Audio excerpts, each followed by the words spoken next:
Formal disclaimer. The 6 Screens Telenetwork encompasses a wide range of topics concerning the scandals, cover-ups, and false teachings in the Watchtower organization. Callers dial in and speak up from all over the world, voicing their opinions.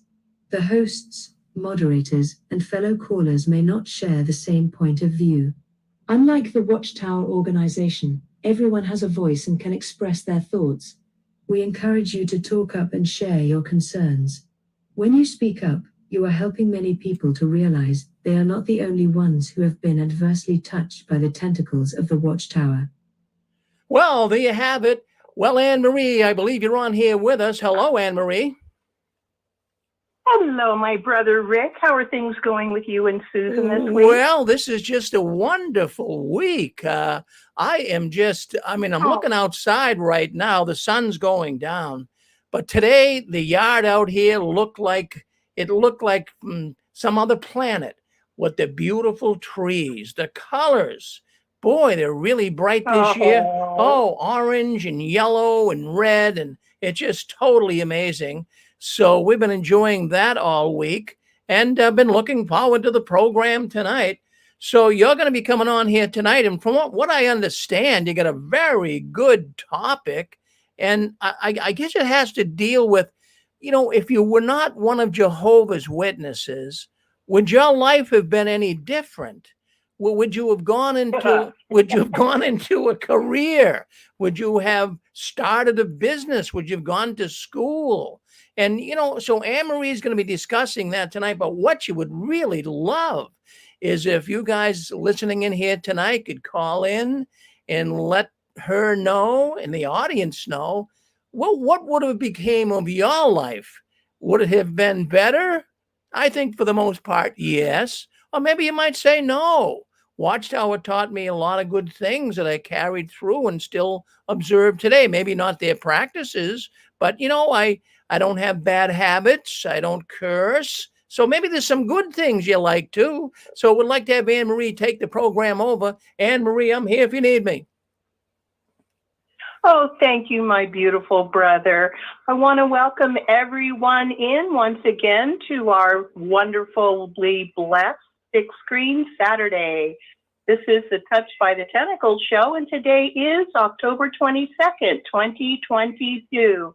And don't all of you wish you could go back in time and tell all those that got sucked into the Watchtower cult by those cleverly trained Watchtower recruiters, no, Armageddon is not coming real soon. It's not just around the corner. It's not coming next year or next week. And no, God is not going to kill you if you decide to go to college and actually get training for a career and actually do something you really want to do. So I want to welcome everyone in. And our topic for today, and I'm really looking forward, as Rick has said, for anyone to think of what your life would have been if any of those shackles that you were tied to and locked down by the Watchtower, what would your life have been? What was your dream when you were in Watchtower that, oh no, you can't do that. That's not putting Jehovah first. Would you have gone to school? Would you have been a teacher like I so badly wanted to be? The dreams that so many of us had that got squashed down. So I am putting out there today, what would your life have been if you had not been tied and slaving for the Watchtower because you were taught and indoctrinated with the belief that that's the only way you could serve God and the only way you could please God and the only way you could have God's approval and the only way you could have hope, just the hope that maybe when Armageddon came, God wouldn't destroy you. I mean, I can't believe we actually slaved away and gave up our identity and our authentic self to slave for a cult that had no love for us. Anyone have any ideas, want to pop in and say, I have a thought, I wanted to do this and I wanted to be that. Anyone have something to share or a thought they'd like to share? Star 6. Hey, Anne-Marie. Hi, my brother Dick. How are you? I am doing fine. I like the premise of your program tonight. I'll tell you, my little thing was in 1955, I was 7 years old, and the family across the street had a young man in the Marine Corps.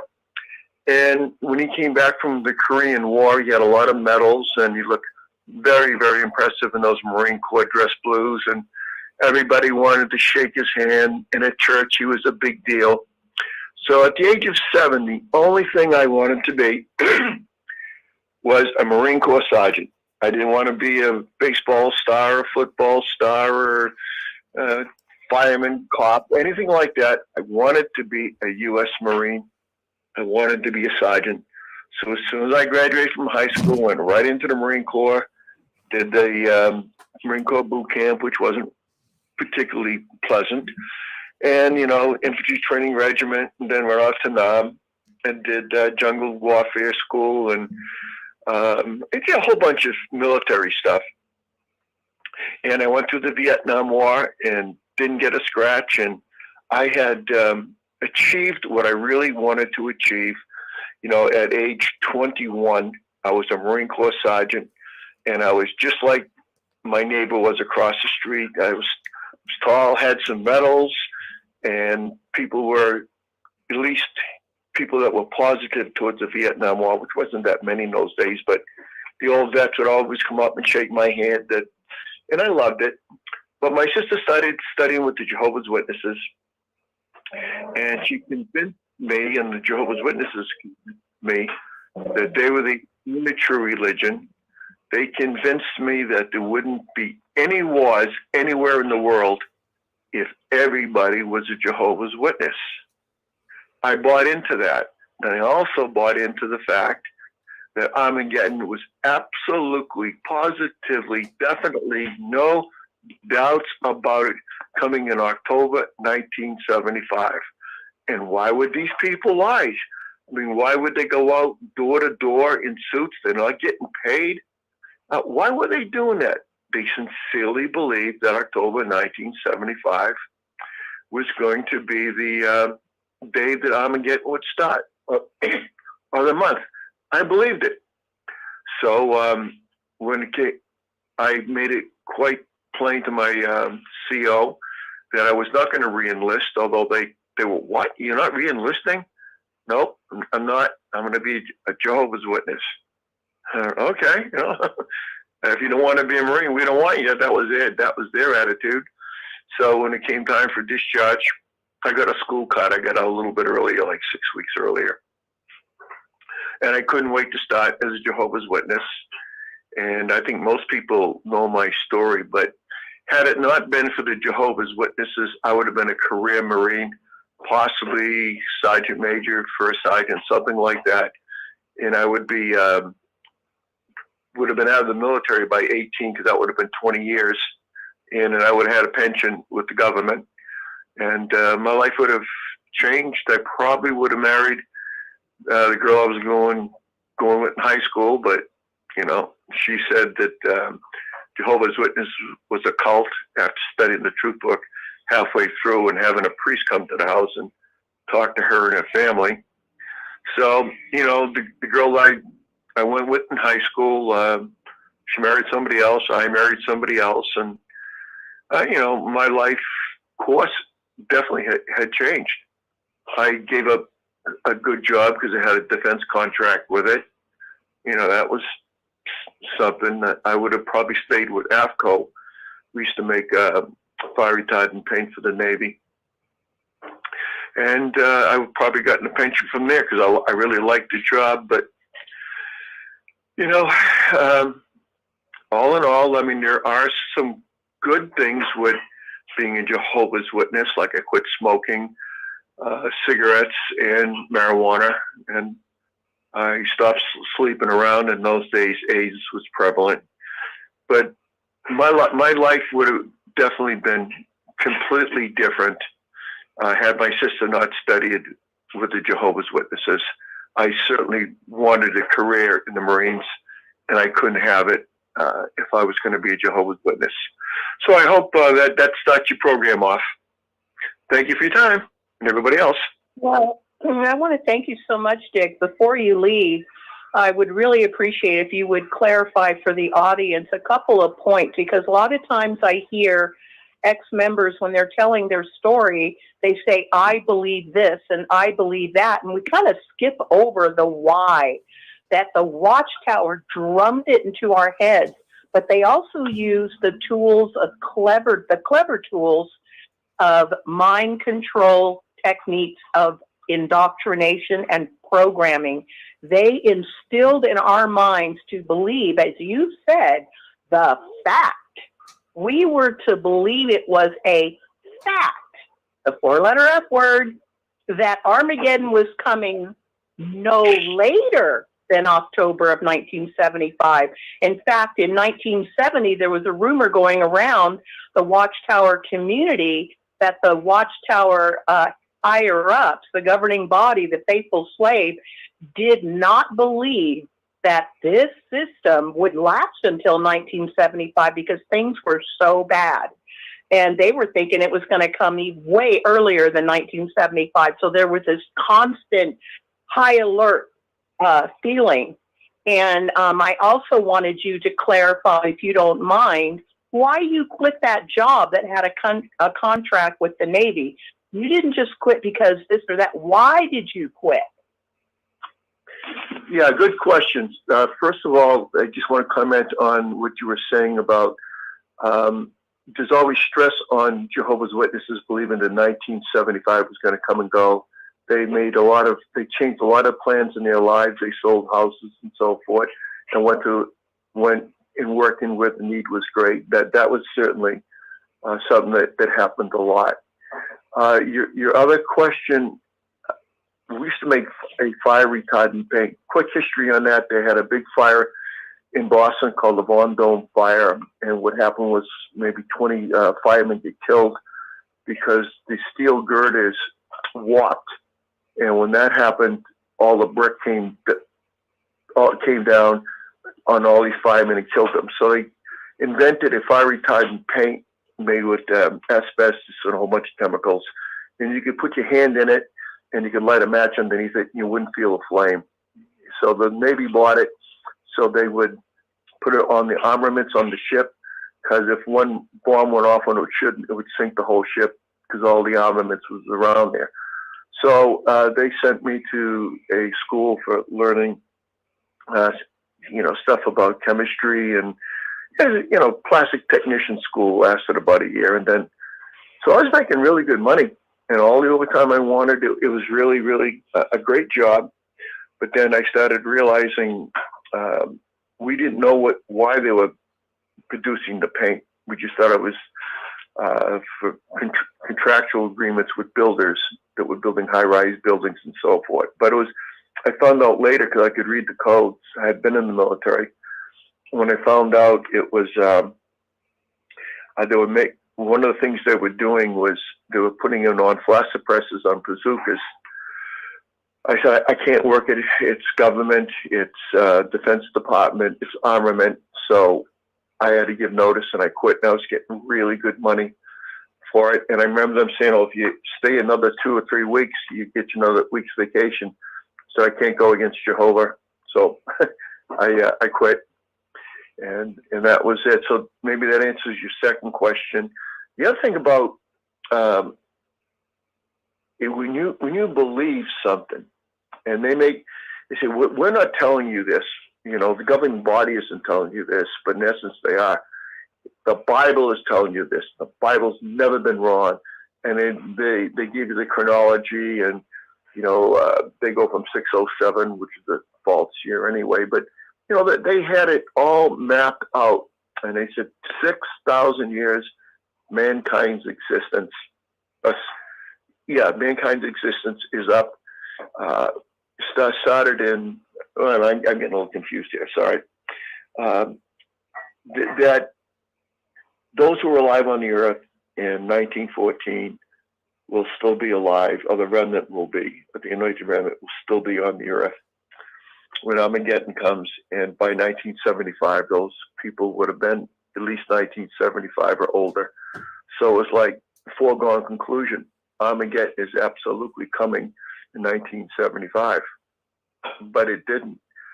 But the point I want to make on that, we make that point a lot on Six Screens, is that you have post-traumatic stress after you are in a stressful condition. Vietnam was a stressful condition. It was a war. Well, this was the war of Armageddon. And it was going to be so traumatic that if Jehovah didn't cut the day short, no flesh would exist. So, you know, you're thinking, wow, this is going to be horrible, horrible, horrible. And that stayed on your mind. Every decision you made, at least for me, was predicated on 1975. The marriage that I got involved with, 1975. The jobs that I quit are, you know, the Marine Corps and working for AVCO, all predicated on 1975, the end of the system. Being righteous in front of Jehovah and doing the right thing. Little did I realize that the Jehovah's Witness governing body had millions of dollars invested in armament companies and tobacco companies and, you know, porn companies. I mean, it's a horrible, horrible organization. Well, you know, I'm glad Rick showed me the light. I really am glad. I'm glad to get that monkey off my back. And I think that's beautiful about Six Screens, that people can talk about their experiences. It's cathartic. Anytime you talk about a traumatic experience, and I know this because I went to vet groups for 10 years about my service in Vietnam, that every time I left that group, I was a little less stressed. So anyone that's listening to Six Screens and has had a terrible experience in the Watchtower, please talk up, tell us your truth, because you're going to feel better about it. And I don't mean to take away your, to take your whole program over, Anne Marie. I know some people do that, and I don't like it, but sometimes I get rambling on the subject, and I just can't stop. So I'll just say thank you for having me on the program. Well, don't leave yet. I totally understand. I asked you a simple question, and you gave me the whole story around the answer, but you didn't give me the answer. So for the sake of the audience, because your experience, here it is, you knew from the age of 7, watching your neighbor in his smart uniform and getting praise for serving his country and risking his life. And from a tiny young child, a little boy, you had dreams. You knew what you wanted to do, and you went for it. And then you have to get out. Why? Because the Watchtower programmed you to believe that if you stayed fulfilling your dream, doing what you knew, as far as I'm concerned, you were born to do. And you know why? Because Watchtower indoctrination convinced you that in order to please Jehovah, Almighty God, you had to obey what the only true religion, that's in air quotes, told you was right. So you quit and gave up, and that is a shame. Then you had a lucrative job that I get the feeling that you felt good about your job.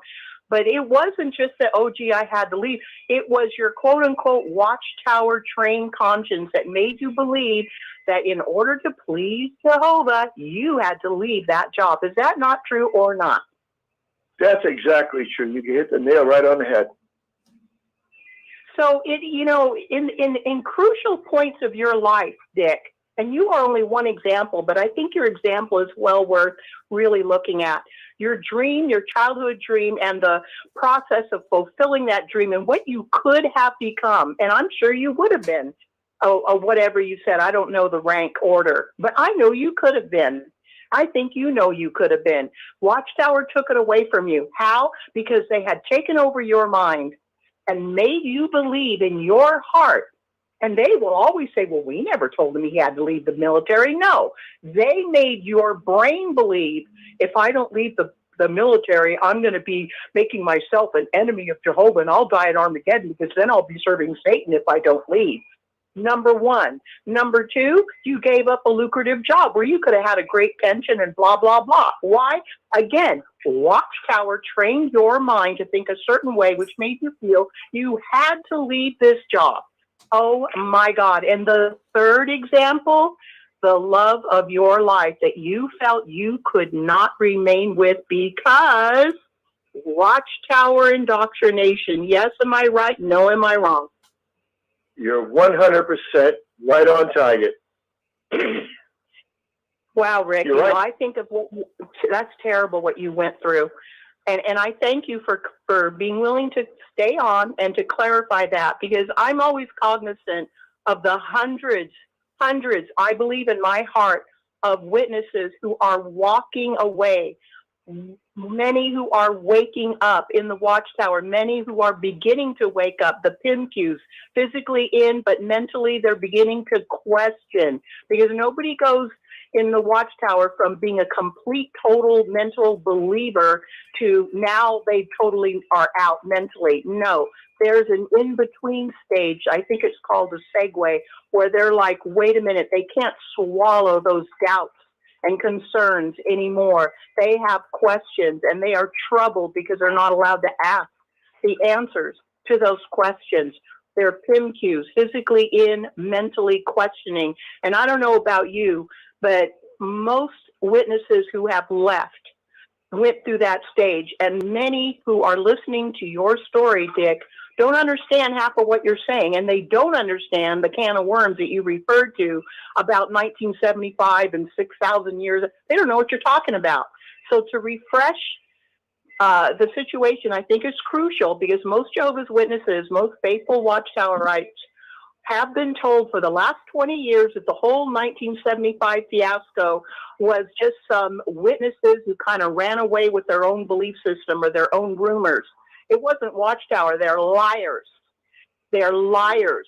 Watchtower presented to the rank and file at the district convention entitled God's Sons of Liberty Convention in 1966, the summer convention, and they referred to all of the other Armageddon dates in a talk that had been proven wrong.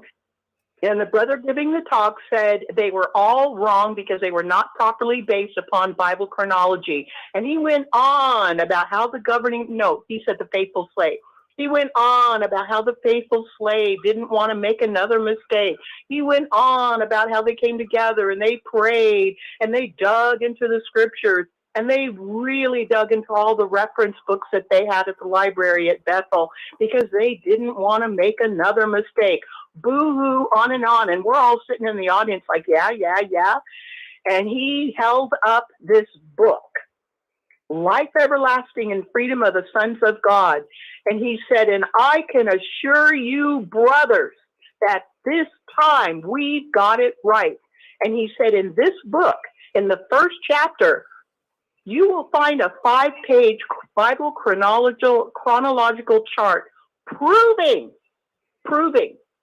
yes, I remember, I heard it with my own ears, proving that this time we've got it right. I don't remember specifically him mentioning 1975, but I believe he did, because after the session was over, everybody couldn't get fast enough to the kiosk to buy their copies. And quickly they formed into small groups looking up the chronological chart. And at the bottom of the Bible chronological chart was the autumn of 1975. Now, why is that crucial? Because Watchtower had always taught that the Bible, which says 6 creative days, they said that each day for Jehovah was 1,000 years, but each creative day was 7,000 years. So since Christ is supposed to rule for 1,000 years after Armageddon, this is just what I remember being taught, that Bible chronology would convey that after 6,000 years from the making of Adam to Armageddon, to leave room for that last 7,000 years and that 7,000 year creative day, it had to be a specific 6,000 years ending at a specific time. So that's what that Bible chronological chart was showing.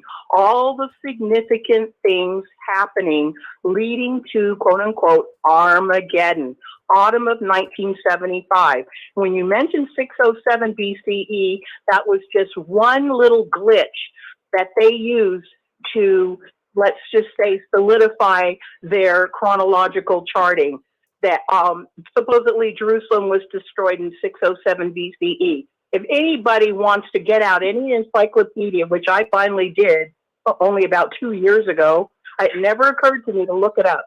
Jerusalem was destroyed in 587, maybe at the very end of 586, 587 BCE, 20 years off. The other thing is, when they said first 1914, supposedly that was when Jesus became king, they were teaching that you had to be of age of understanding in 1914 to be part of that, this generation. So back then they were saying you had to be about 14 years old in 1914. In other words, you needed to be born no later than approximately 1900.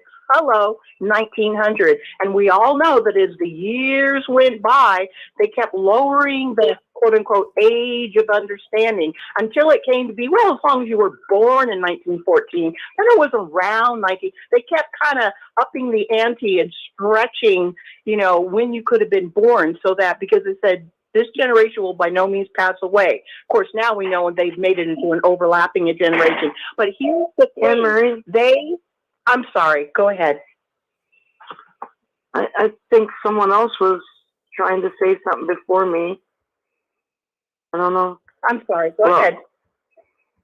Oh, well, my situation was a little bit different because I was born in growing up before 75, and I remember that part too. They shoved that shart right down our throats, and we expected the end of this system in 75.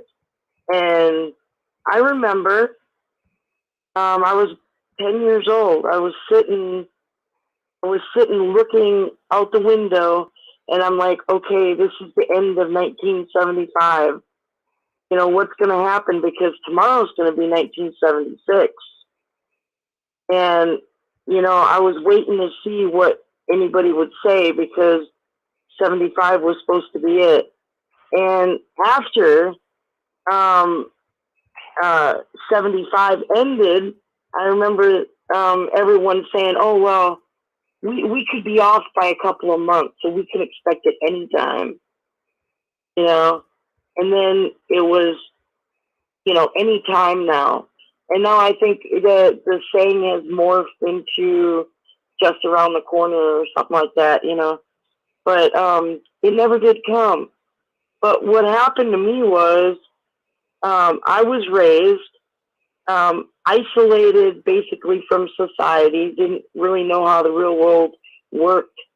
And I left when I was 17. And I thought, yay, sleep in on Saturday, it was just really good. But being raised in there, even though I left when I was young, I still had those things hanging in my head, Watchtower stuff. When I was young, real young, I wanted to grow up and be a veterinarian. But they squashed that because, college and the system wasn't going to last long enough to do all that. And women were supposed to be nurses, teachers, pioneers, or mothers. It was like the only choice we had. And so when I left, the first thing I did was enroll in nursing school. Well, I found out after a year and a half, almost 2 years, I wasn't cut out to be that. And I was thinking, what else could I go to school for? And when I decided to go back to school again, I decided I'm going to go for what I want to go for. Because Watchtower and my parents and everybody had told me growing up there was only a few things women were supposed to be. And I thought, well, I'm going to do what I want to do.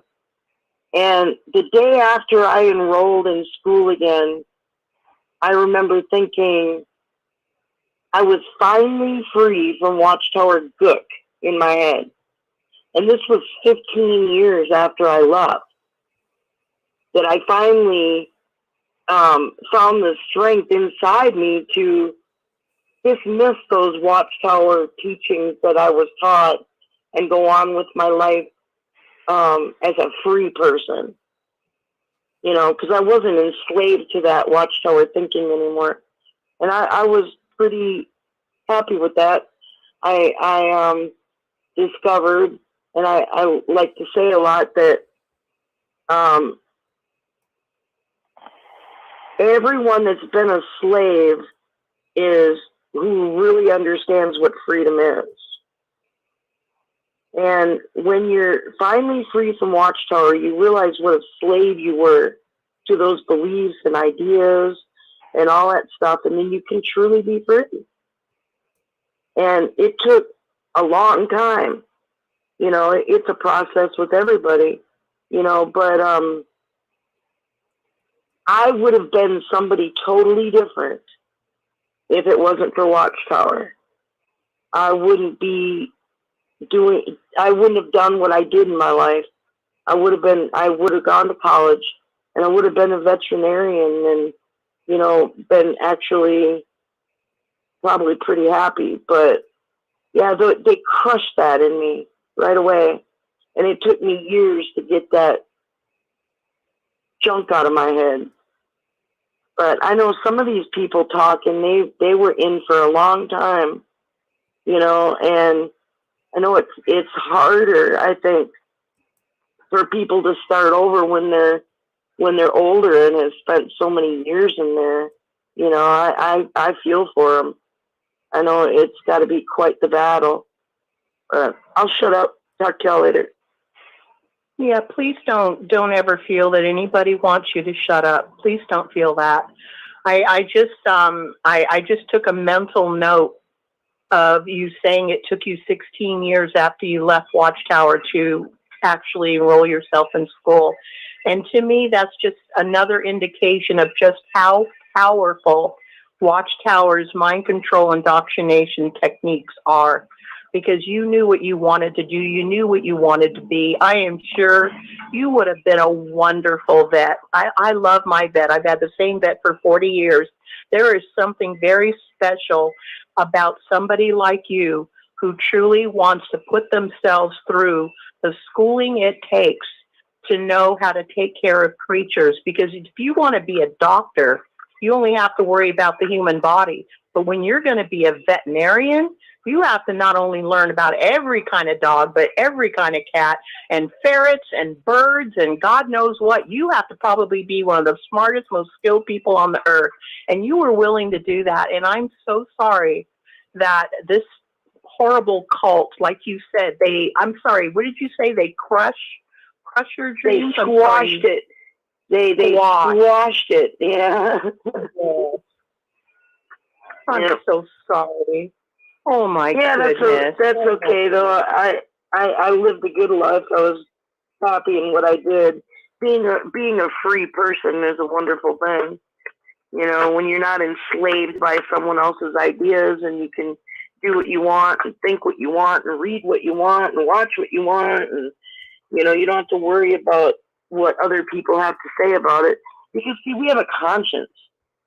You know, we don't need Watchtower to tell us what we can't read and what we can't watch and all that. Either we know that it's right or we know that it's wrong. We don't need Watchtower telling us it's right or wrong. I mean, people are just made that way. But I think Watchtower takes everyone's conscience away and replaces it with Watchtower thinking, you know, where you can't do this, you can't do that. But we don't need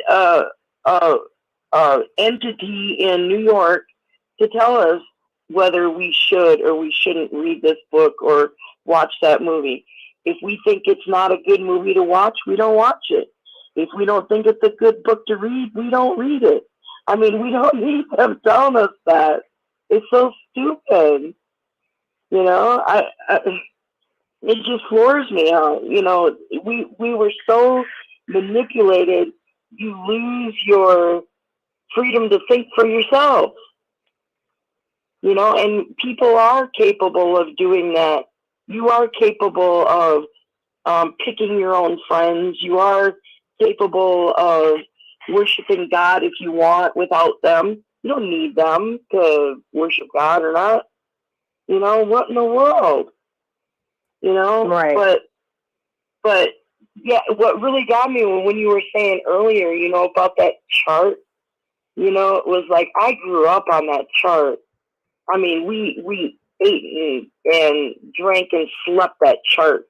You know, that chart, it says it was by the October of 75, the world was going to end. I lived in dread of that when I was a young kid. You know, kind of like kids are afraid of Armageddon these days. Well, yeah, we were thinking that the world was going to end before we could even have a chance to grow up. You know, it wasn't fun. You know, it was a lot of stress to put on a kid. You know, I used to cry. You know, I'm not even old enough. I'm not even old enough to see the world, and it's going to be gone. You know, I mean, yeah, they took away every chance of a future I had. Every chance of a future. And it took me a while to pick up the pieces, like I said, and put it back together and say, yeah, I do have a future, and I can choose my future. And I don't need somebody telling me what I can and cannot do for that future. You know, like I say, freedom. It's all about freedom. You know, God wanted us to be happy and prosper in our lives, not be poor and enslaved to an organization. He didn't want that for us. What can I call you? I want to thank you so much for your share, but what can I call you? Is there a name you go by? Oh, this is Denise. You've heard from me before. Oh, my God. I am so sorry. I hear so many people in my old brain gets things mixed up. Denise, I thank you so much. You know, I appreciate, Denise, that you did refer to that chart that I mentioned that was released in 1966, because that chart was ruling our lives. I just wanted to make one comment for anybody who doesn't let me comment about that chart. And thank you so much for bringing it up.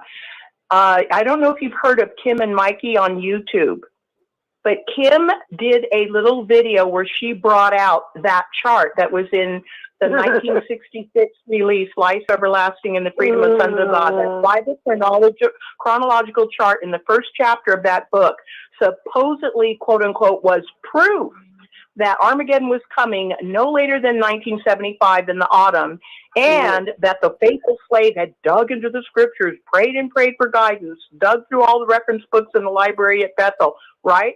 Supposedly this time they got it right. I remember those words, and I can assure you, brothers, this time we've got it right. Here's what Kim and Mikey on YouTube brought out. Guess what she brought out? She found out, remember Brother Russell, Charles Taze Russell? He started a series of books called Studies in the Scriptures. In one of the books is entitled The Time is at Hand. I think it was written in early 1900s. Guess what's in that book, The Time is at Hand? Just take a wild guess, Denise. The same chart. Yes, the same chart. So supposedly the governing body, the faithful discreet slave, prayed and prayed for guidance, dug into the scriptures, did all this research, because this time they wanted to get it right. But what they had done in reality, that Kim discovered, they had taken that same Bible chronological chart in The Time is at Hand, copied it, but they just changed all the dates. That's what they had done in order to manipulate hundreds and hundreds of thousands of people and to recruit hundreds of thousands more. Why? The rumor is that around the early or mid-60s, Watchtower wasn't getting all the money they thought they should be getting, so we better create a crisis. And the money started flowing in. Why?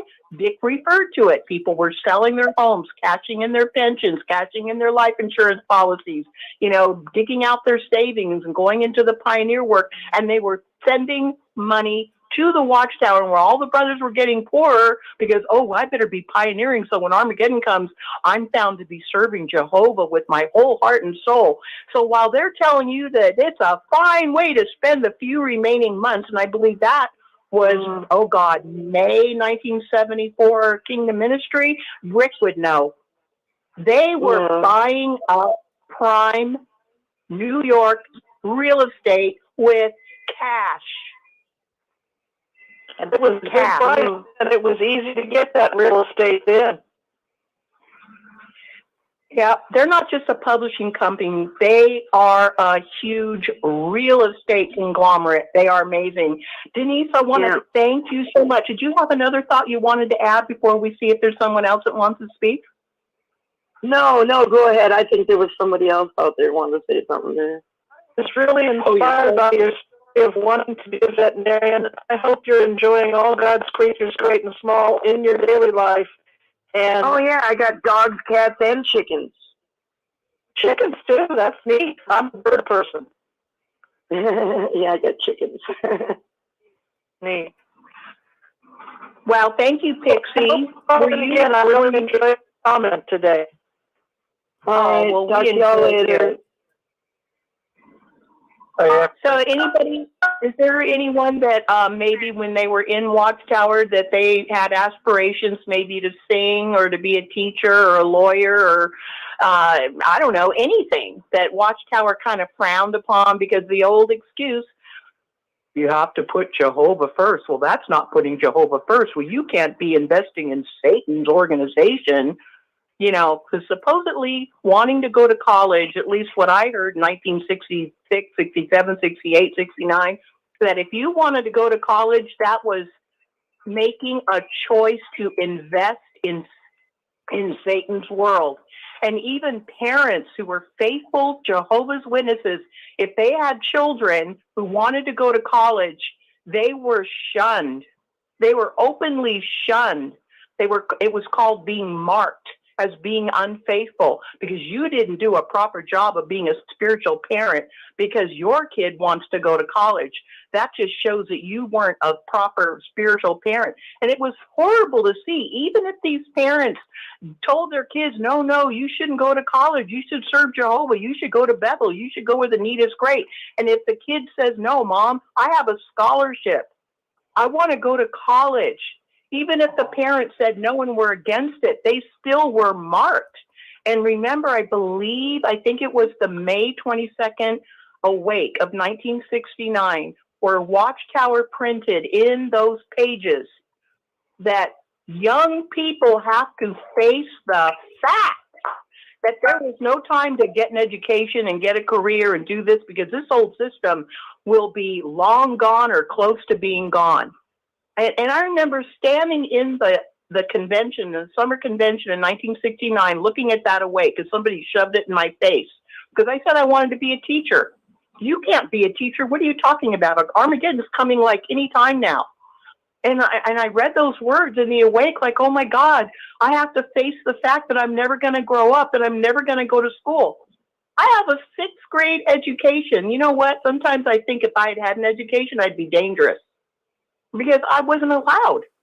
And even, I literally only completed 6th grade. And that was almost straight Fs because I didn't participate. I just stayed in the back of the room reading stories. I didn't even participate. They just passed me because they wanted to get rid of me. And so 7th grade, same thing. Half the time I wasn't even there. They just passed me. And then they shoved me into 8th grade. I don't remember anything about 8th grade. I don't even know my times tables. I have no education. And then I just left school because I thought, why am I going to school? The Armageddon's coming next week. And that was all because of Watchtower. And it was so bad, I got locked up in juvenile hall for not going to school. Go ahead, dear. Oh, this is true. Yeah, it was the same thing with me. I didn't do anything in school because why in the heck would you want to go to school and put your time in that and focus your time on that when Armageddon is coming in 75? They told me I would never graduate high school. I might graduate elementary after 75 is over. They said, oh, you might graduate elementary, but you'll never graduate high school. What kind of attitude? You hear that all the time. What kind of attitude are you going to have about school? Why the heck am I here? I would have touched exactly, Chewie. Why the heck am I here? Yeah. Did you have any? Go ahead. Did you have any aspirations, Chewie? I'm having a hard time hearing you. Can you speak closer to your microphone or turn up the volume, dear? How about now? Is that better? A little better. Oh, little better. Did you have any? Yeah, it's still kind of low. What did you have any thoughts ever of what you wanted to be if it wasn't against Jehovah? Did you grow up in the organization, Jay? Yeah, I grew up and I was born and raised in it. I really kind of didn't, and the reason why is because I was surrounded. I had an oddity. I was surrounded by Jehovah's Witnesses, even in the neighborhood. The guy next to me wasn't a witness, but all the rest of them were. So we never talked about anything like that. We never, because we were all witnesses. Everybody who I associated with, but one person, one kid growing up in the neighborhood was a witness because we kind of live on the outskirts, so there wasn't a heavy population, and it just so happened that there was a lot of witnesses on that street, So we never did. It was all associated with witnesses on the street, and him, the other guy, the other neighbor. So I never really did. But on that biblical chart, we are talking about that biblical chart. What I found this about 6 months ago. If you Google William Miller biblical chart, do that. Is that where the chart came from? Yeah, he was a Baptist something. I forgot what. He's the one. Actually, he is the root, as far back as I know, of Watchtower. He's also the root of the Seventh-day Adventists and the Sixth-day Adventists, because he's the one that was always calculating biblical dates and trying to calculate when the end would come. And everybody, he started gathering all these followers. Thank you for bringing up William Miller. Yeah. Yeah. Well, he even did the same thing. So they had one in 1843, and then they had the Great Disappointment. That was in 1844. And they said, it's sad, but it's funny. What's funny about it is he realized that he had made an error, so he took out the zero. Well, that's the same thing C.T. Russell did in 1914 and 1915. He took out the zero.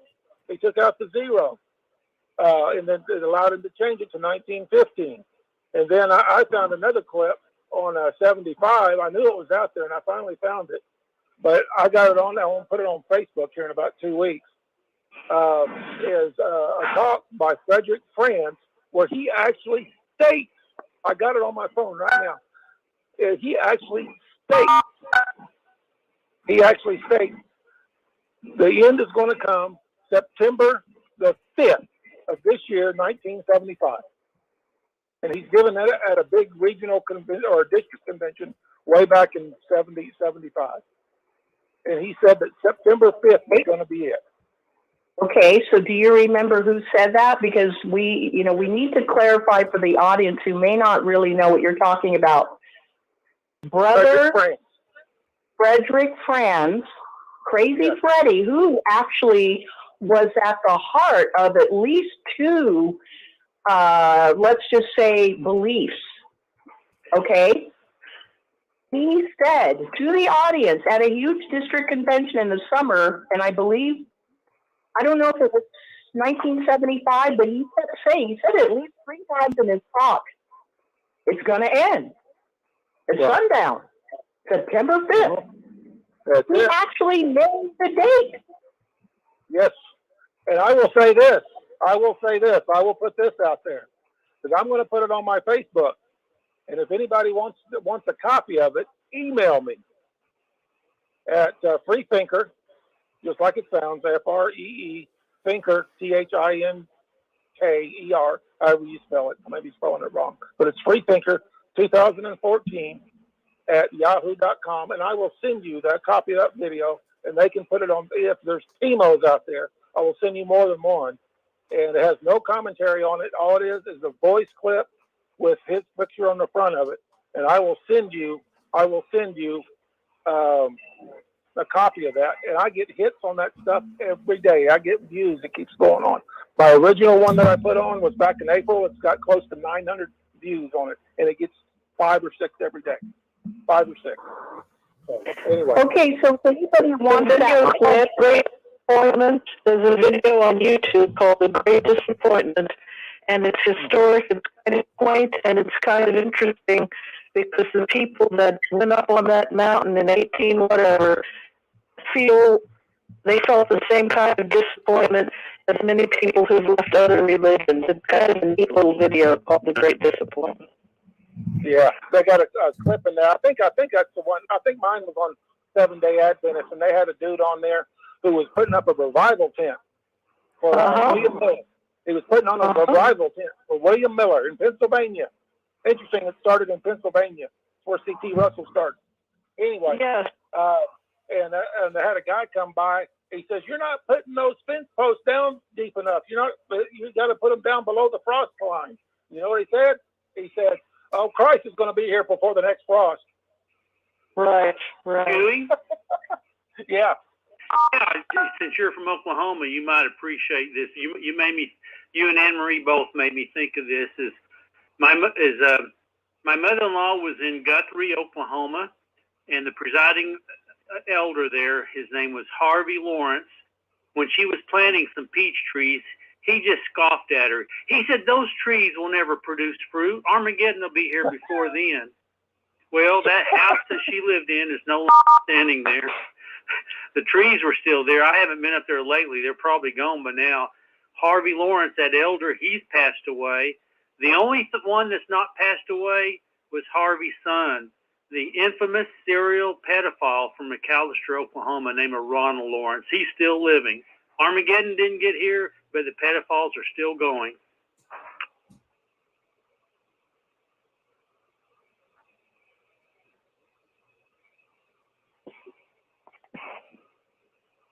I know we have a lot of those kind of examples because there was always a brother or sister who said, "What are you doing? What do you mean you're going to go to school? Or what do you mean you're saving to buy a house? What are you talking about?" I was even one of them. I remember in 1975, before I was baptized, I was just studying, but I was thoroughly indoctrinated. I met a young sister who had already graduated high school and had some college, and she was talking about going to secretarial school. And I looked at her with my eyes wide open in shock.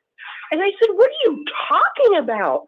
Armageddon's coming." And she looked at me and she said, "What if it isn't?" No, I said, "Armageddon's coming in the autumn, no later than the autumn of this year. What are you doing?" She goes, "What if it doesn't?" And I just looked at her like I couldn't even think of what to say to her. And I know that she went to secretarial school. That's what she wanted to do. And I'm sure she made decent money. But when she said, "What if it doesn't?" it never occurred to me that Armageddon wasn't coming. Oh, my God. Hello, my brother. How are you, Ken? How are you doing? Oh, good. Not How are too you? bad. We're listening here and with a lot of interest and so forth. First of all, my heart goes out to these people that called in that their lives were ruined by the Watchtower Society's doctrine. I'm very sorry to hear that. And we hope that we can do something about these cults, as soon as possible right there, because they're violating our human rights. They're violating our civil rights, violating the laws of the land, violating the Constitution of the United States, putting themselves above the laws of God, putting themselves above the laws of the land. I'm just outraged over it. They're not the only religion that's doing it, and so forth. So I just wanted to comment on a couple things. Yeah, I know they are. The vast majority of them are. I just want to comment on this end of the world stuff right now. For one thing, the Watchtower Society never, ever sat down, kicked butt, studied, and found out some deep, dark secrets that was in the so-called Christianity Bible talking about the end of the world. Because the Armageddon end of the world is a hoax. It's not going to happen because it's a big lie and so forth. And a while ago, they were talking about William Miller. Towards the last, William Miller was with what they call the Second Advent movement. He influenced Russell quite a bit. That was at least one of them. I don't know what other ones he was connected with, but he goes back to the 1800s. Well, I just want to comment on the fact that the Christianity or the Watchtower Society is not the one that come up with these end of the world doctrines. That was going on for many centuries, for years and years, because 15 times prior to Christianity's conception there, prior to the origin of Christianity, they predicted the ends of the world, the end of the world and all that. It did not happen. Then Christianity came along, did the same thing. It didn't happen either. None of these end of the world prophecies ever came through because they were contrived fantasy, pure and simple, to say the least. And I'll give you an example on where they copied some of these end of the world doctrines. For one thing, the Lost Gospel of Saint Benedict talks about an end of the world. It doesn't talk about Armageddon, but it talks about an end of the world. And it talks at the end of 7,000 years. Then at the 8,000 year, it talks about 1,000-year reign when everything is going to be restored and given back to God. Now that is their religion. That is not my belief. I'm just quoting and so forth.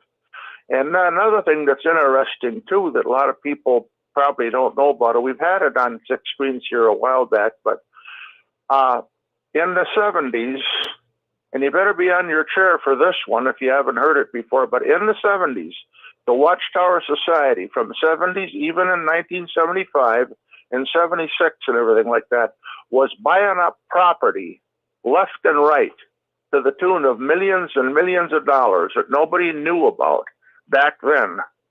But the end of the world was supposed to be coming here and so forth. And we're just finding out right now of all that property that they purchased back then because they liquidated a lot of it through the years. So, yeah, very interesting. What a phony and fraudulent organization, and what an industry of death they had right now at the expense of other innocent people. Well said, Ken. You know, Hitler, one of my favorite quotes from Hitler, he said, "How fortunate it is for rulers that men do not think." Watchtower rights are ingrained with the belief from the Watchtower indoctrination that to think for yourself or to question the authority of the Watchtower leaders is to make yourself, quote unquote, an independent thinker just like Satan. So we were programmed not to question. And that's what Hitler said. How fortunate for rulers that men do not think. And that is one of the first lessons, that when we are being indoctrinated into the Watchtower cult, do not question, do not think. Because if you start thinking in any kind of way that's contradictory of what you're being taught by Watchtower leaders, you're opening your mind to Satan's influence. They had us totally taken over. Ken, beautiful comment. Anything else you want to add?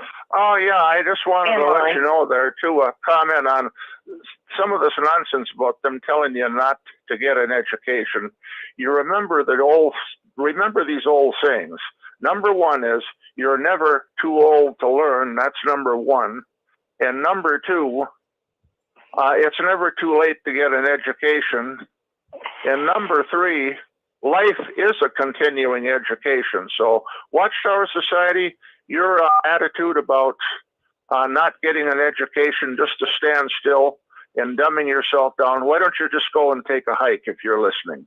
You know, that's nonsense. Thank you so much, Ken. Because we learn every day. You know, just to be able to communicate with the 6 screens people over here, because I'm not an ex and so forth, I had to do a lot of fine tuning, and I had to do a lot of listening, and I had to do a lot of learning and so forth before I got to this point, because I didn't know what to say. I didn't know how to act. I was always afraid of, I might say the wrong words. You know, I was always afraid of, being misunderstood. And sometime I was. Your life has to be, you have to keep learning every day and so forth.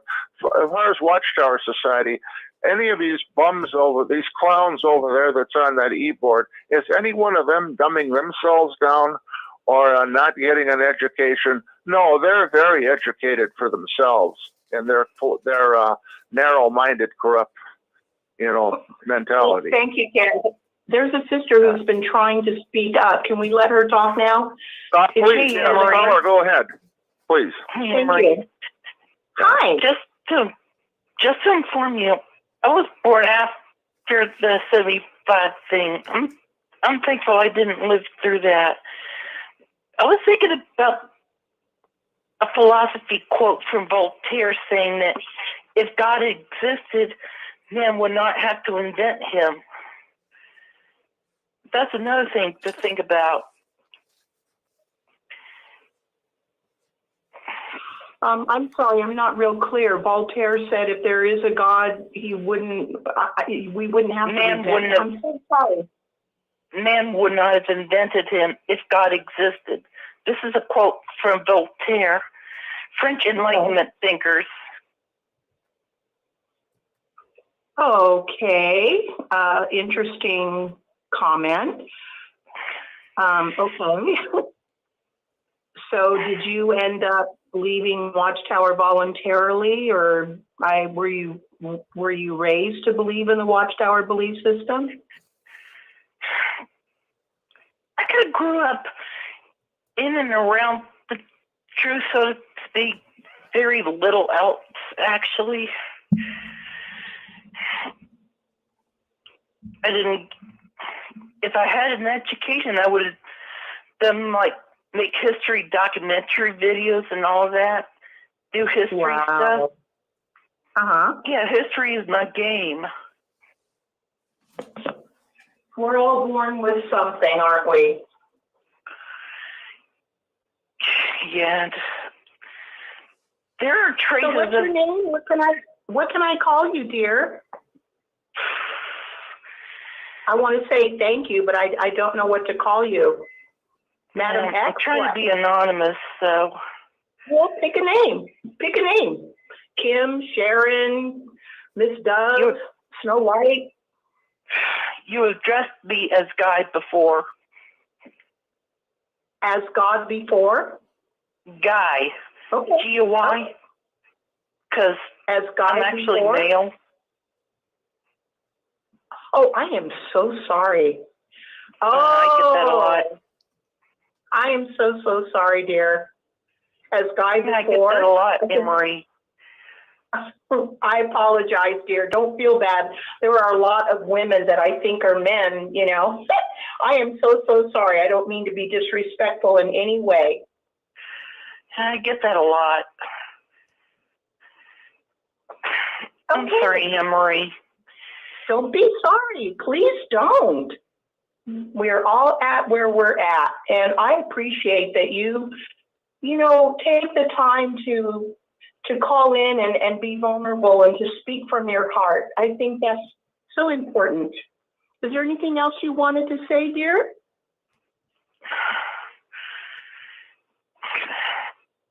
If I didn't have Watchtower thinking, I would have had a girlfriend by now, but I'm 36 and have a job that I can actually keep and actually dating, or I wouldn't be asking different married women if I could pat on their butt and stuff. I wouldn't be doing that because that's socially unacceptable. I've been taught. Well, there are therapists. There are therapists that you can talk to, and I hope that you will look into that, because everybody needs someone to talk to who can kind of help us understand, where we're at, why, and to be able to look at ourselves and help us to be more clear in how we can, be more healthy and more secure and more confident, because there's no reason for you to have to just live a life where you're not sure of yourself, you don't know what to do, you feel frustrated, trapped in feeling how you feel and how you think.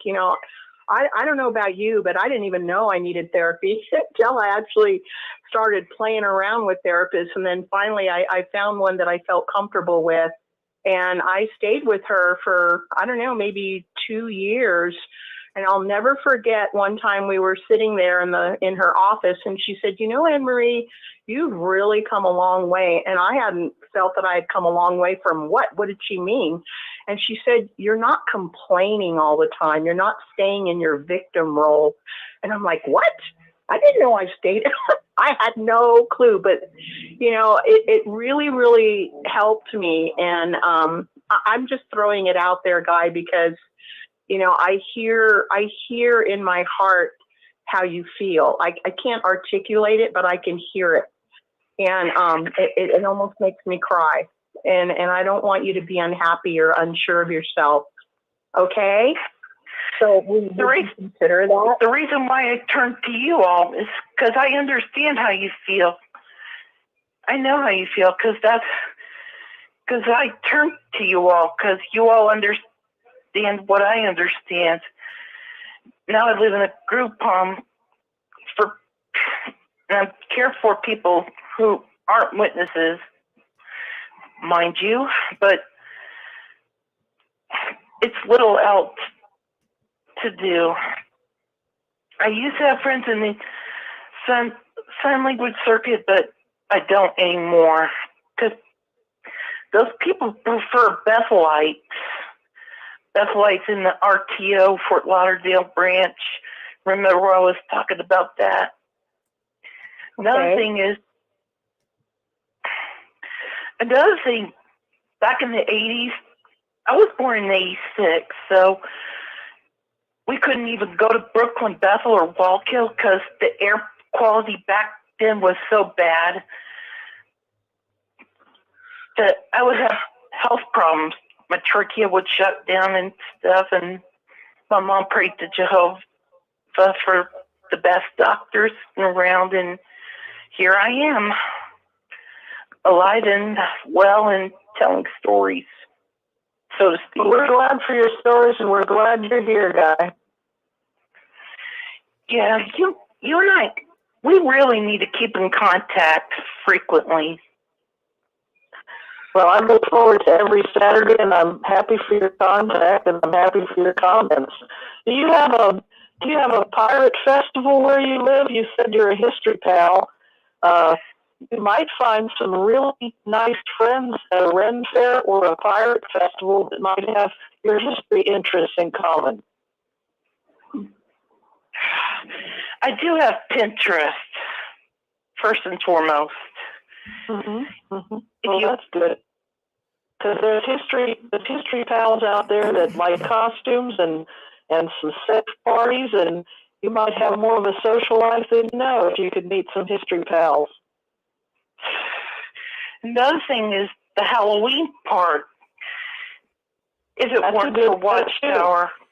Hey, Pixie, this is Rick Farron coming in. Pixie, you got some phone issues going on tonight. Okay, I'll look to the other phone. Thank you. Yep. Thank you.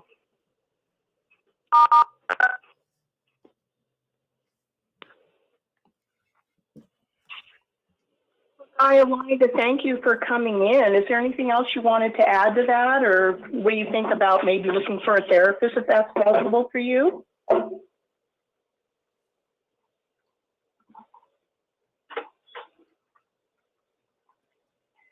Did I lose 6 screens? Oh my goodness. No, you're still with us. You're still on with us, Anne Marie. It is the caller, I think, hung up. Yep. Oh, okay. Oh, you know, sometimes my phone just cuts me off and I don't even know. So, wow, I really appreciate Guy calling in, and you know, I really do recommend therapy for just about everybody who leaves Watchtower, any cult, because you have no idea of the damage that a cult has done to your mind, to your emotional health and your mental health and your ability to be a quote unquote functioning adult in this world until you really get into therapy, because you don't realize how sick you are until you get well. You really don't. And so anybody want to comment? Well, hello, Guy. Is there anything else you wanted to add to that, or what you were saying? Anne Marie, I would like to keep in contact with you on a regular basis. I have lots of things I wanted to talk to you all about, email and all of that. If it wasn't for Watchtower, I would have my own choice of friends, people who would understand my autism and such.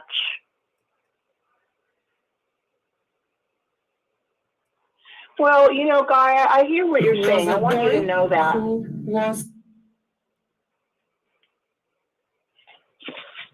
But, you know, here's the thing for me. I just have to say this, if you don't mind.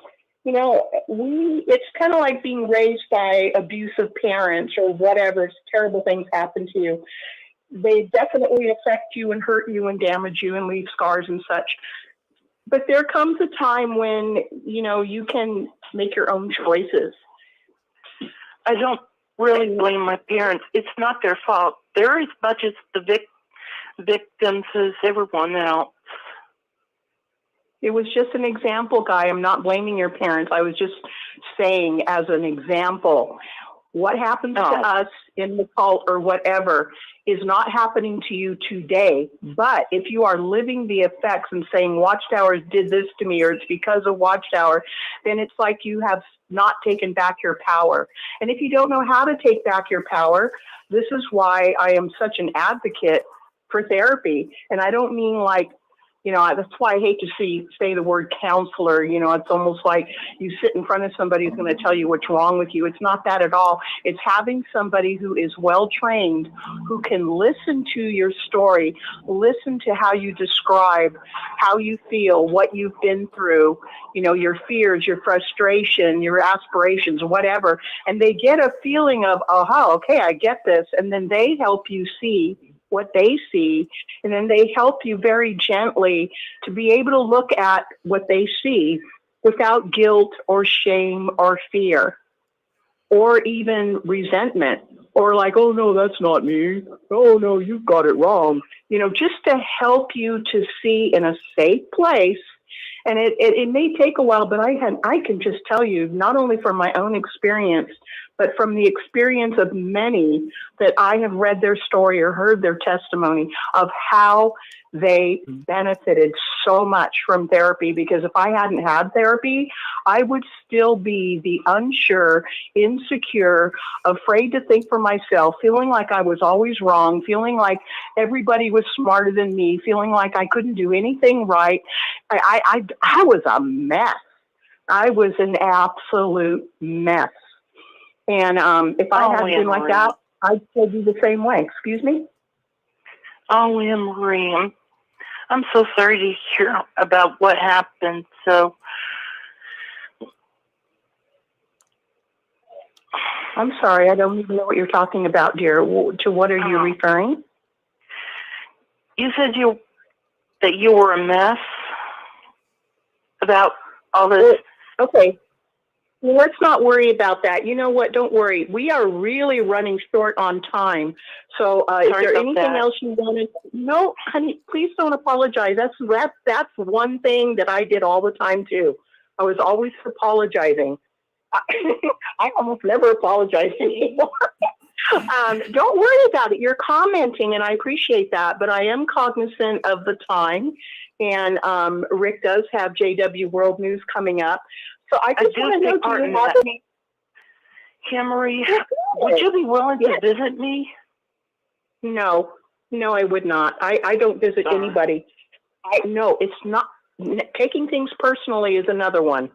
Don't do that. You don't have to do that. I am simply being straight up honest with you.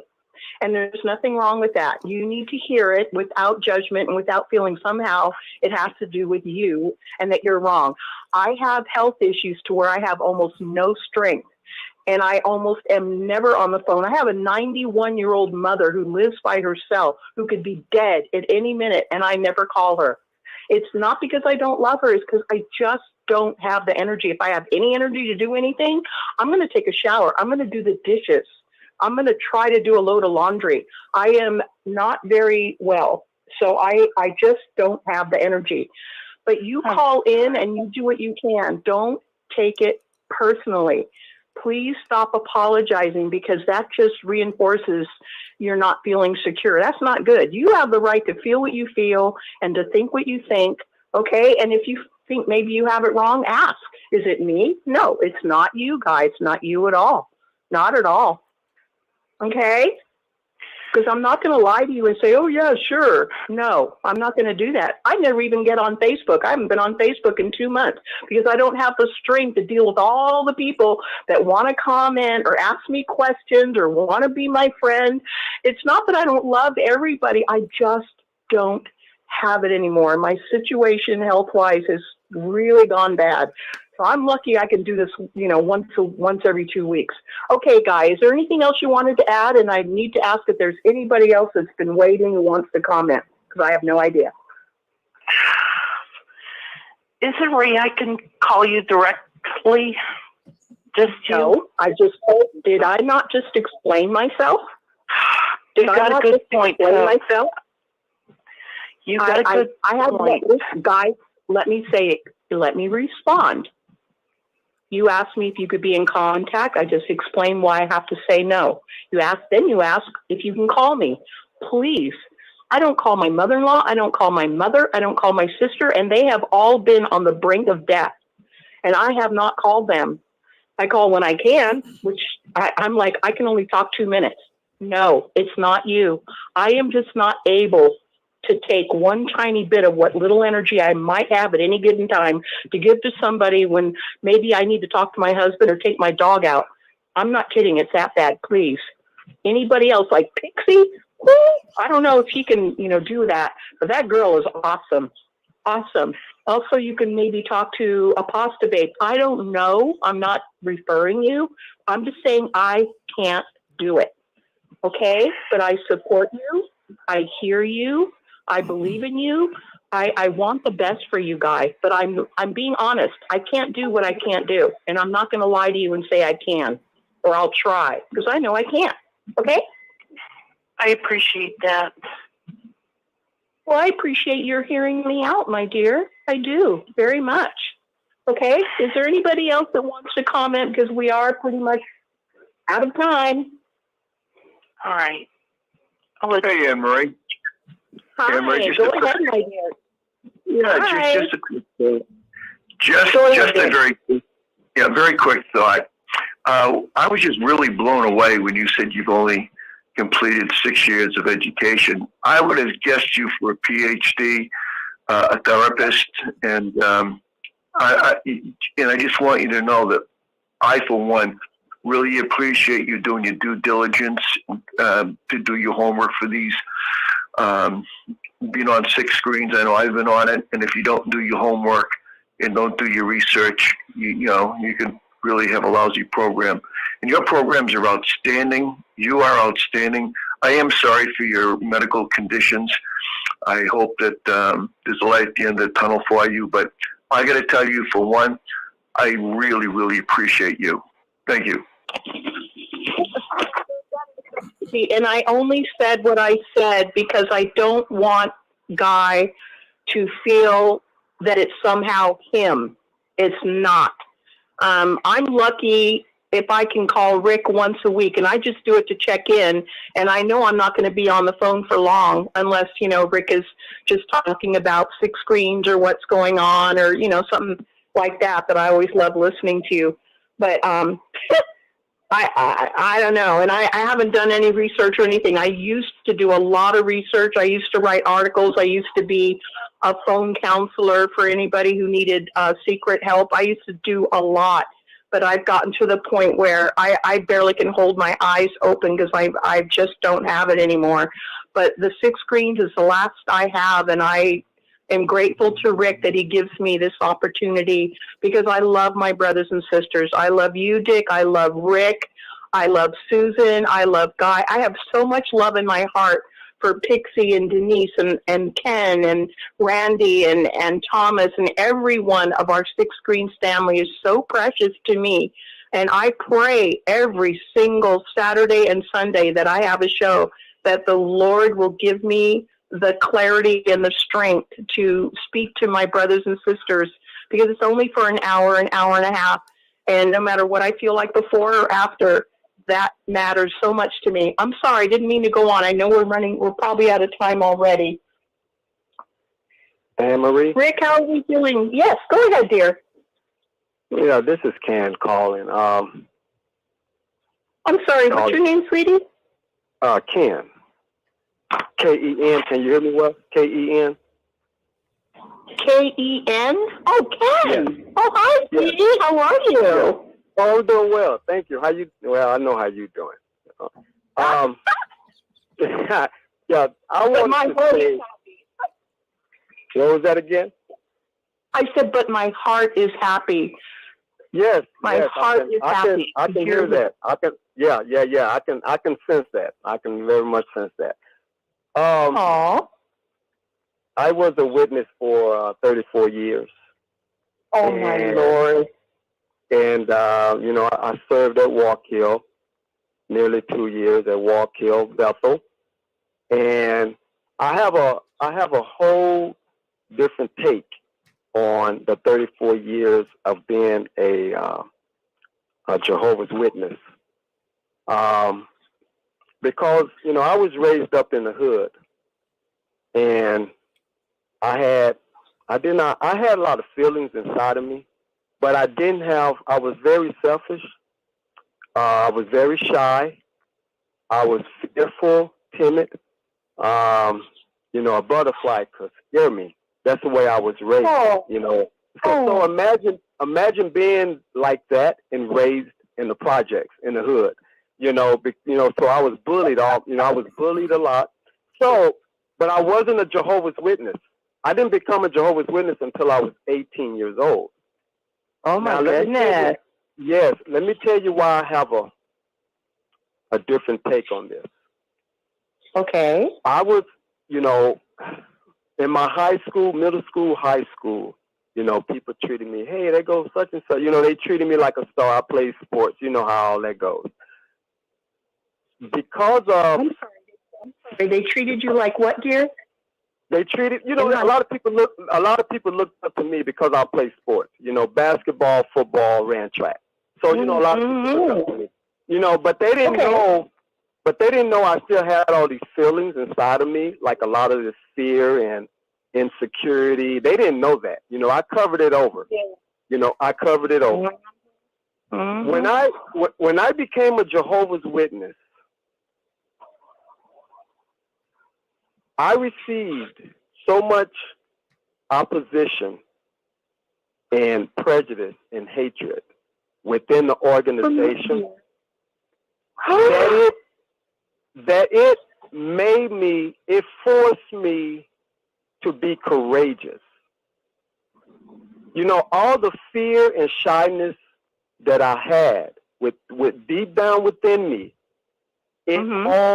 this courage came out of me because I saw so much injustice all my shyness and fears went away. And then because of receiving so much hatred within the organization, it taught me something. It taught me how much I need to love people. I started using my thinking ability and kept wondering, what is it? What is it? These Jehovah's Witnesses, they hate me. These elders are hating on me and all of this.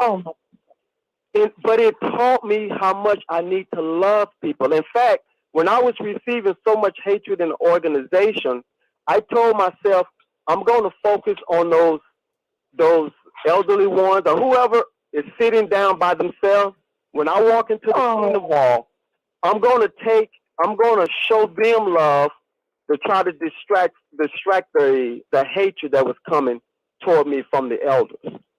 But what it was, I started training myself over and over. I'm going to show love. I'm going to show love. But now I take that love and show it to everybody, to everyone.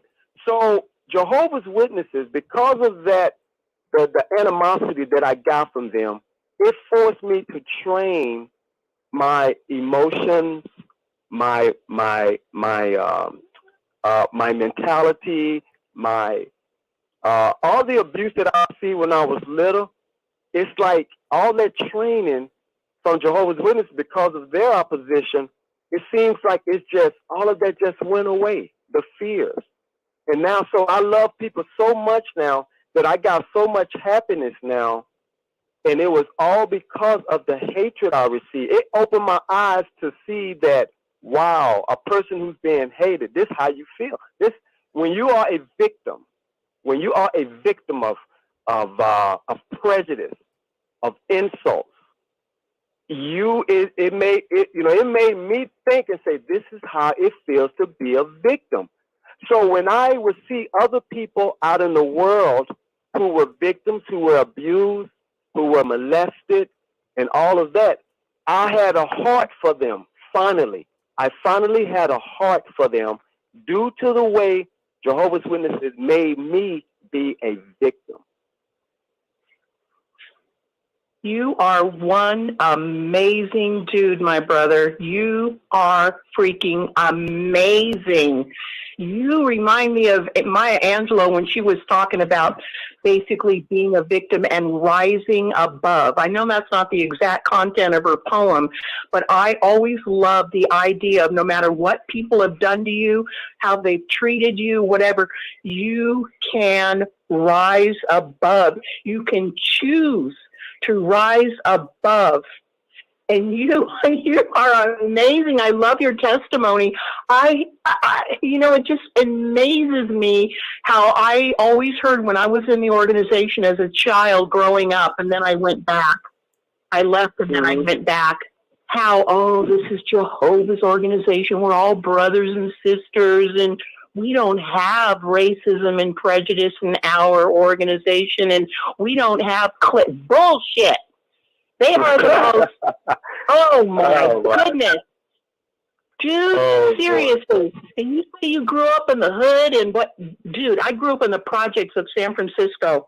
I'm talking about where the roaches blow in the wind. I had rags for clothes, one pair of old holy tennis shoes. They used to call me, there goes Anne Marie with her holy shoes, because I was in the organization. But you know what? I could not believe when we grew up and left the projects and we happened to get a house in the neighborhood where there wasn't all this yelling and screaming and sirens and drugs and stabbings and shooting every frickin' night of my life. I thought, I can finally breathe. I can walk the streets and not be afraid. And then I went to the New Kingdom Hall, and seriously, my brother, I have never experienced such cold, critical judgment and meanness. And I'm so sorry to interrupt you. You made my whole dang week, dude. You seriously have made my whole week. That you could be treated like that and rise above. 2 years at Wallkill? Bad enough being at Bethel in New York. At least you could get out. Even when I was at Wallkill, I was actually choked. A Bethelite, my roommate, choked me and threw me, and he slammed me down to the bed by my neck. Are you freaking kidding me? No, and at that time, he was my book study conductor. At that time, oh my God! Yeah, but he was a redhead Irishman, and I had locked the door on him. Not on him, but I had locked the door. I didn't want a housekeeper coming in on me. I was taking a nap or something, and so by the time I was a waiter, so I was doing split shift. So so by the time 5 o'clock came, when he came home from his job, it was around 5:15 or so like that. I was resting up because I had to go back to work. But he opened the door. He said, "You don't lock the door on me." And then he just grabbed my neck and he just threw me down to the bed. But you know what? When I was still in, and about a couple of years later, when I went back and he was there, I still went and said hello to him and everything. But the bottom line, one thing I did learn another thing I learned was this, because that treatment in the organization, I consider it ignorant.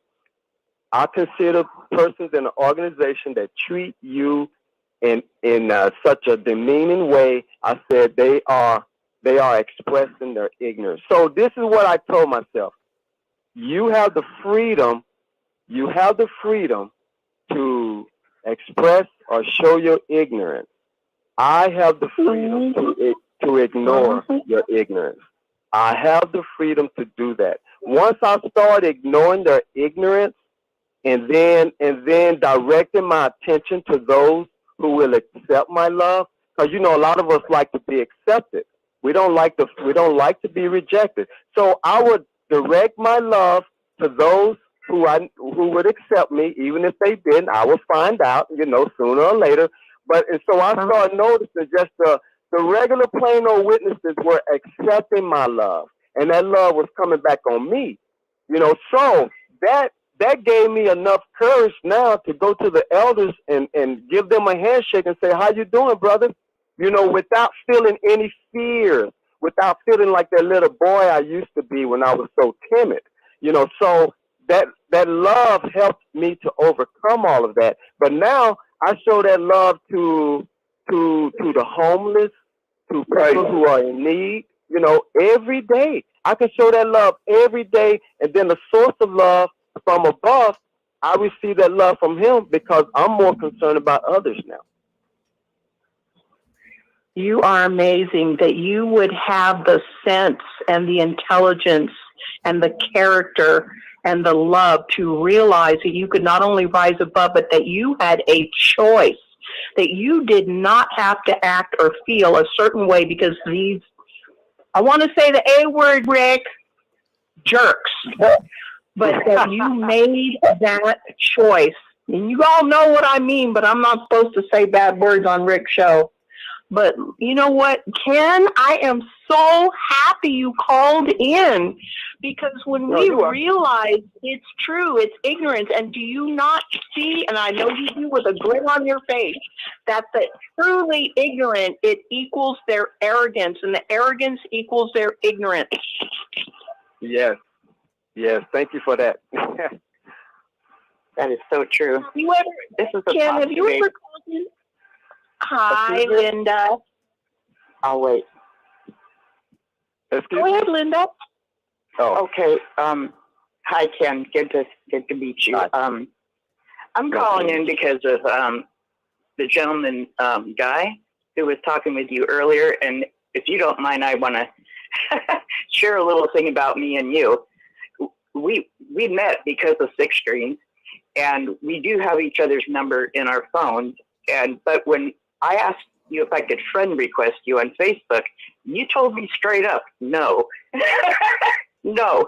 And you told me because you don't have the time. And I'm like somebody that kind of, does the show with you. So since this was about 4 years ago, so since then we had one get to know each other phone call. But after that, we talk maybe once a year or twice a year. That's it.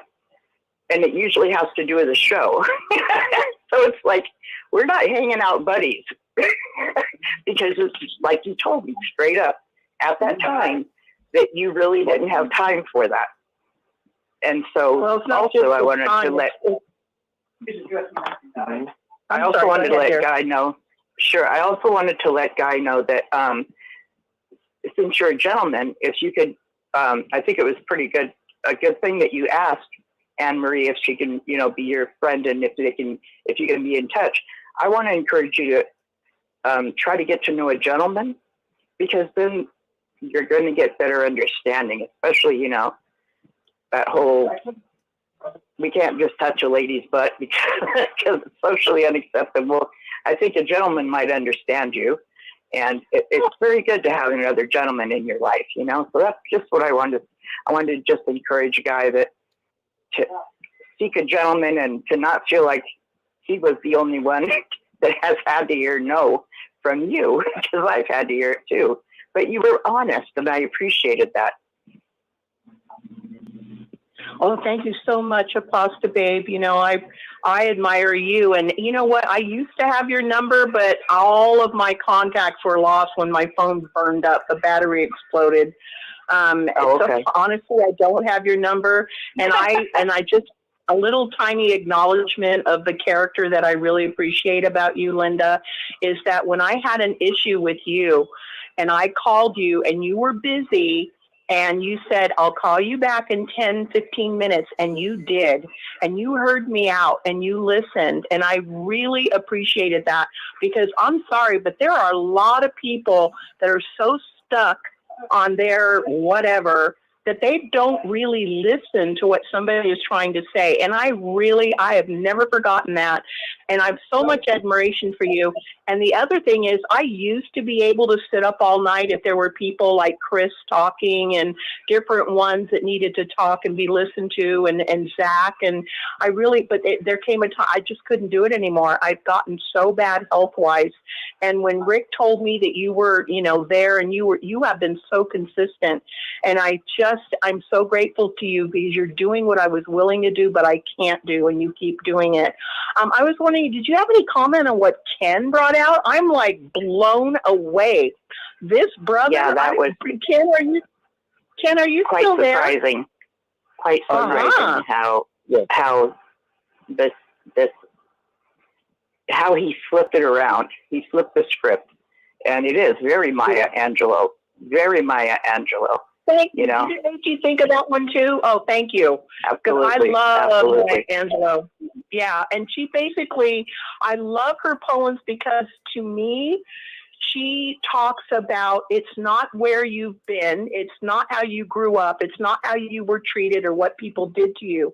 It's about you and what you choose to do, and the power that you have in you. If you're not going to use what little energy or power you have to boo-hoo what happened to me.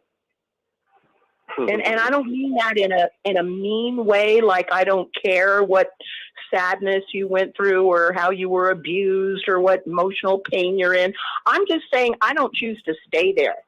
I'm the kind of person that if I see somebody, I'm walking down the street and I hear boo-hoo crying, and I come upon a hole in the ground and there's somebody down there swimming in the sewer and they're full of filth, and I'm like, dude, what the heck happened to you?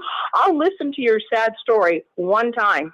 Oh, boo-hoo, people are mean to me. Oh, boo-hoo, look what they've done to me. Oh, I've been in here and it's horrible. I'll listen to your sad story. I'll validate you. I'll have your back. I'll sympathize with you. But then I'll put out my hand and let me help you. Let me get you to some hot water and some soap and get you some clean clothes. And if you're going to say, oh, no, I want to stay here in my victimhood, I'm like, hasta la pasta, baby. And I don't mean it to be mean, but I'm serious. I hear you. Anne-Marie, can I ask you? Hey, Anne-Marie, we're gonna kind of wrap this up a little bit. We're getting into the news here. Yep. Rick. Yeah, we gotta. Rick is telling us we're out of time. Okay, quickly, Apostle Babe, I'll let it go ahead. No, go ahead. Were you saying earlier that when you were in therapy, something to the effect of realizing you had a victim attitude, or did the therapist brought this up to you?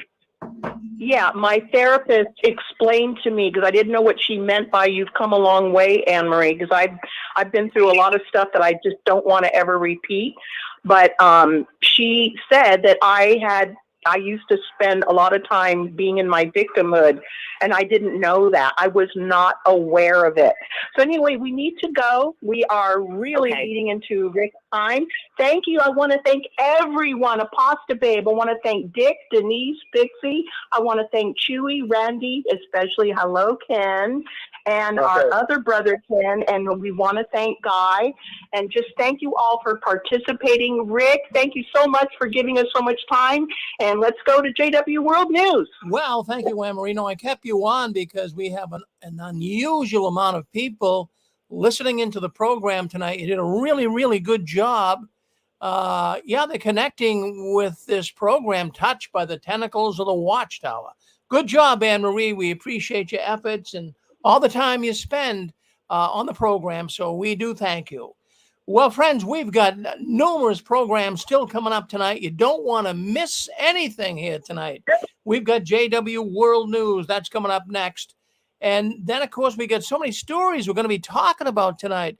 There's so many things that are going on behind the curtains of the Watchtower. You've got to hear about them. And then at 9:30, we have got a wonderful program coming on Well, Barbara Anderson, she's going to be coming on tonight, and she has a program on here that is going to really help you guys an awful lot. You know Barbara Anderson. She's a researcher. She's been researching the Watchtower for years. She actually lived at Bethel for a number of years. She's going to share her stories tonight. She has a new program right here on the 6 screens, so make sure you're in here at 9:30. She'll be on YouTube. She'll be on Facebook. We're going to have her spill the beans on what's going on behind the curtains of the Watchtower.